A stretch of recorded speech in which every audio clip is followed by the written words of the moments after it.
Welcome back to our channel. నేను మీ Kavya. So exit polls చూస్తున్నాం. Chanakya exit poll కావచ్చు, and మొన్నగాక నిన్న రిలీజ్ అయిన కేకే సర్వే కావచ్చు. ఇట్లా సర్వేలన్నీ ఎగ్జిట్ పోల్స్ అన్ని బీఆర్ఎస్ వైపే చూస్తున్నాయి. సో అంతే జోరుగా కార్ పార్టీకి సంబంధించిన కార్యకర్తలు అందరూ కూడా, మాజీ ఎమ్మెల్యేలు, మాజీ మంత్రులు అందరూ కూడా ఫీల్ లెవెల్లో మళ్ళీ ఇంకోసారి ఓటర్లను టచ్ చేసే ప్రయత్నం చేస్తున్నారు. అందులో భాగంగానే ఇగో మనకి అప్పుడప్పుడు స్టేజ్ల పైన, ఎప్పుడూ స్టేజ్ల పైన కనిపించే అన్న ఇవాళ మనకి ర్యాలీలో కనిపించిండు. అందుకని ఒకసారి మాట్లాడదామని ఆపిన. సో స్టేజ్ దద్దరిల్లంటే అన్న ఉండాల్సిందే, మీ పాట ఉండాల్సిందే. సో ఎట్లా ఉంది ప్రచారం? బాగుందమ్మా. మేము వచ్చి వెంకటగిరి అంతా కూడా ఒక గత వారం రోజుల నుంచి కూడా అన్ని కూడా మేము చూస్తూ ఉన్నాము. నిజంగా మా ప్రచారం అవసరం లేదేమో అని అనిపించింది ప్రజల స్పందన చూస్తూ ఉంటే.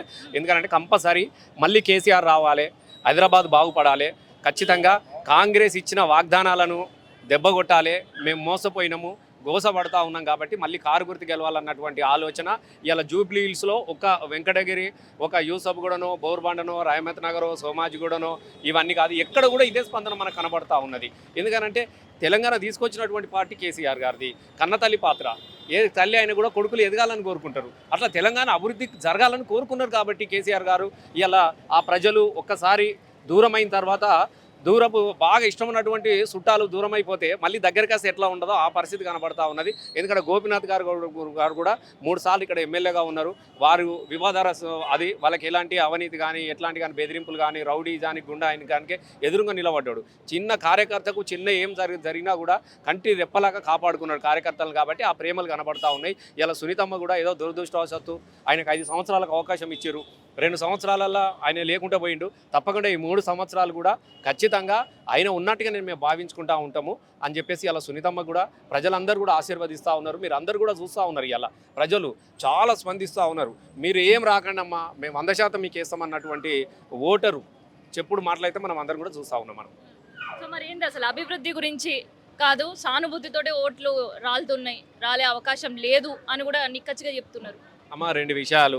ఏం అభివృద్ధి ఉన్నదమ్మా నువ్వు చూడు ఒక్కసారి.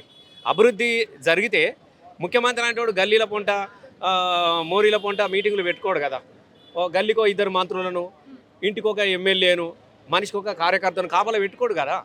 ఇవాళ ముఖ్యమంత్రి అనేటోడు 5 రోజులు పాలన గాలికి పోయిందమ్మా. మొత్తం అకాల వర్షణాలు వచ్చి రైతులు అరిగోస పడుతూ ఉన్నారు. పత్తి చేలు నాశనం అయిపోయినాయి.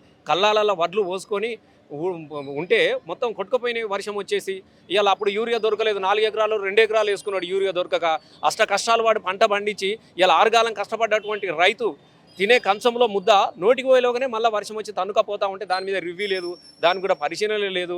ఎవరన్నా ఆ పరిస్థితిలో ఉన్నాడు. అవన్నింటికన్నా కూడా ఇవాళ ఈ పరిస్థితి కూడా ఉన్నది అని అంటే ఇంకా అభివృద్ధి జరిగితే ఎందుకు వస్తాడు? నేను అభివృద్ధి గెలిపిస్తుందని ఉండాలి కదా.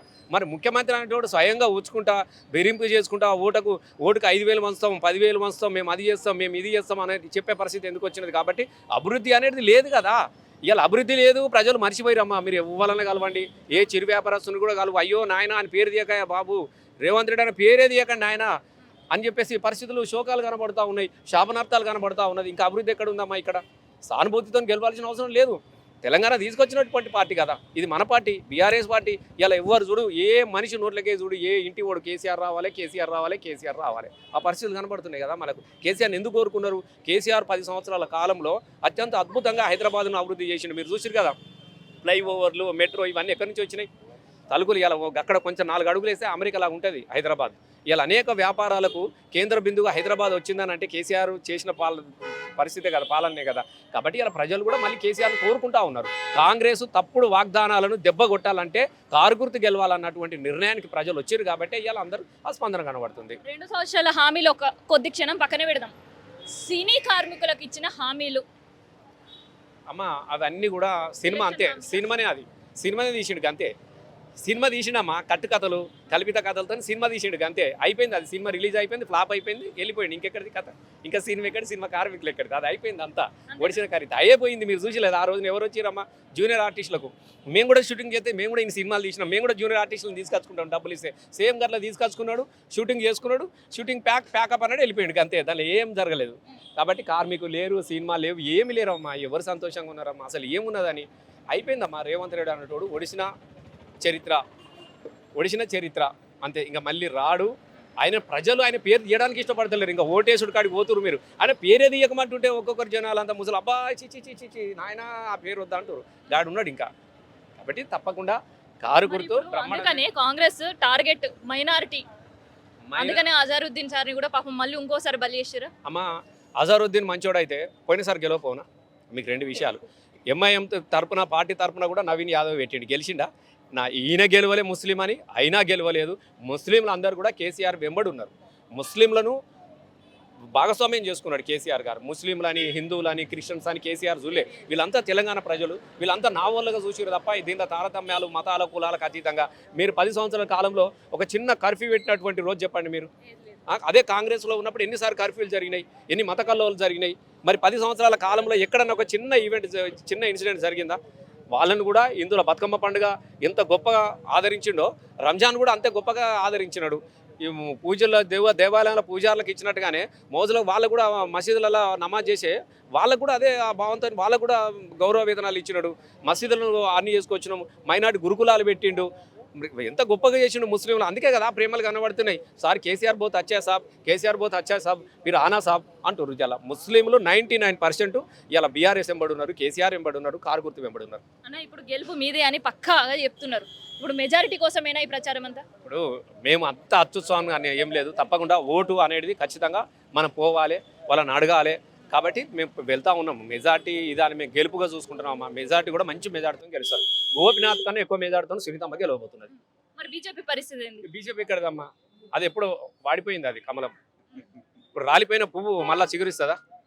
ఉండదు కదా. అది సినిమా పాట, నా వాడిన పూలే వికసించని అని తిరిగితే పాట పాడితే నడవే కదా.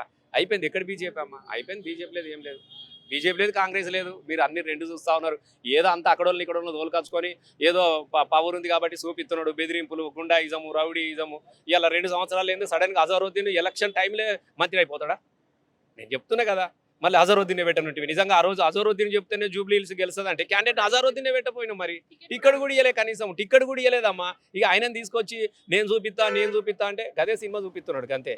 కేంద్ర మంత్రి బర్లే తిరిగి ప్రచారం చేసుకుంటే మాకు ఇక్కడ మంచి ఓటర్లు ఉన్నారు, బీఆర్ఎస్ కాకుండా ఆ ఓటర్లు అందరూ మాకు బీజేపీకి వేస్తారంటున్నారు. మరి కిషన్ రెడ్డి సాబా ఇక ఆయనకు పాపము, ఆయననే ఎంపీ గారు, కేంద్ర మంత్రి కూడా ఆయన ఇక్కడ నుంచి.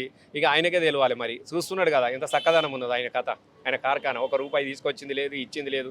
ఎలక్షన్లో రావాలి, వాళ్ళ వీళ్ళని రెచ్చగొట్టాలి అనే ఆ రోజులు పోయినాయమ్మా. మీరు గుర్తుపెట్టుకోండి. బెదిరింపులకు, తప్పుడు వాగ్దానాలకు ఓటేసే ప్రజలు హైదరాబాద్లో లేరు. చదువుకున్న వాళ్ళు ఉన్నారు, యూత్ ఉన్నారు, విఘ్నులు ఉన్నారు, మంచి చెడు ఆలోచించాలన్నటువంటి ఎంతోమంది వ్యాపారస్తులు ఉన్నారు. ఇలా అందరూ మధులలో కూడా ఒకటే ఉన్నది. కేసీఆర్ మళ్ళీ రాకపోతే మేము ఆగమైపోతాం సార్. మాకు గిరాకీ లేదు కదా సార్. ఆ కొబ్బరి బొండాలు చూడు, చూసినావమ్మా? అది చూడు, అవన్నీ చూడు, కలకలలు ఆడేటివి. బయట ఎక్కడ వ్యాపారాలు లేవు. ఎవడనో ఇంత రియల్ ఎస్టేటో మంచో ఇంత వ్యాపారం జరిగితే ఇడికి వచ్చి ఇంత టిఫిన్ చేస్తాడు. వానికి ఆడనే పైసలు లేకపోతే ఇక్కడ టిఫిన్ ఏడ చేస్తాడు? ఆ చికెన్ సెంటర్ 4 పైసలు దొరికినట్టు కిలో చికెన్ తీసుకొని పొలగాల వండి పెడతాడు. పైసలు లేకపోయి వాడు చికెన్ ఎడికే కొంటాడు. కాబట్టి అయిపోయింది. ఈ వ్యాపారస్తులు కూడా చాలా చాలా ఆర్థికమైనటువంటి సంక్షోభంలో ఉన్నాయి. చిరు వ్యాపారస్తుల నుంచి పెద్ద వ్యాపారస్తుల దాకా చాలా ఇబ్బందుల్లో ఉన్నారు. ఈ ఇబ్బందులు పోవాలంటే కేసీఆర్ రావాలి. కాబట్టే తప్పకుండా ఇది కేసీఆర్ కానుకగా ఇస్తాం, కాంగ్రెస్ కళ్ళు తెరిపిస్తామని చెప్పేసి ప్రజలు చూస్తున్నారు. సో ఇదనమాట. కార్ పార్టీ చాలా కాన్ఫిడెన్స్గా ప్రచారం చేయడంతో పాటు ఓటర్లు తమ వైపే ఉన్నారు. గెలుపు తమదే అనే కాన్ఫిడెంట్ అయితే కనిపిస్తుంది. సో ఆ కాన్ఫిడెంట్ నిజమా అబద్ధమా? ఆ కాన్ఫిడెంట్కి రిజల్ట్ రావాలంటే November 14th వరకు ఎదురు చూడాల్సిందే.